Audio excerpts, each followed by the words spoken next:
ازيك يا صنفور ابو نضاره؟ الله يسلمك.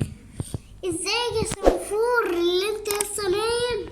لسه نايم، لسه ما صحيتش من النوم. ازيك يا دكتوره؟ الحمد لله كويسة. ازيكم يا ولاد؟ احنا بخير الحمد لله. ازيك يا صنفور يا كبوس؟ الحمد لله انا كويس.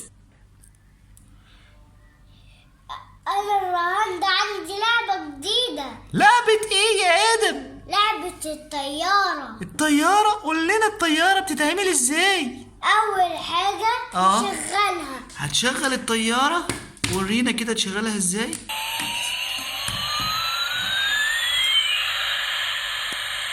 وبعد كده ندخل الناس ابو مش هتسيبها تسخن الاول؟ ايوه نسيبها تسخن الاول. وبعد كده تحمل الركاب. عمل الركاب. وبعد كده ركب فيها، بعدين تطير في الجو.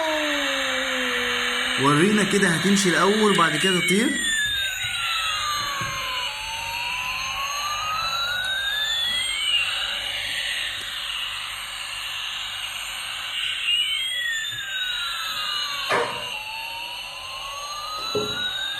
وهتطير هتودينا فين يا ادم؟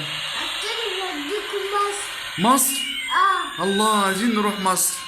وبعد كده تنزل الطيارة ازاي؟ نسلم. لا، الطيارة تهبط ازاي على الارض؟ نزلها كده. اوه. وبعد كده تقف. ونعمل ايه بعد كده؟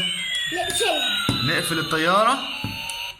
وبعد كده الناس تنزل من الطيارة، من الباب ده ومن الباب ده ومن الباب ده. الله عليك يا آدم.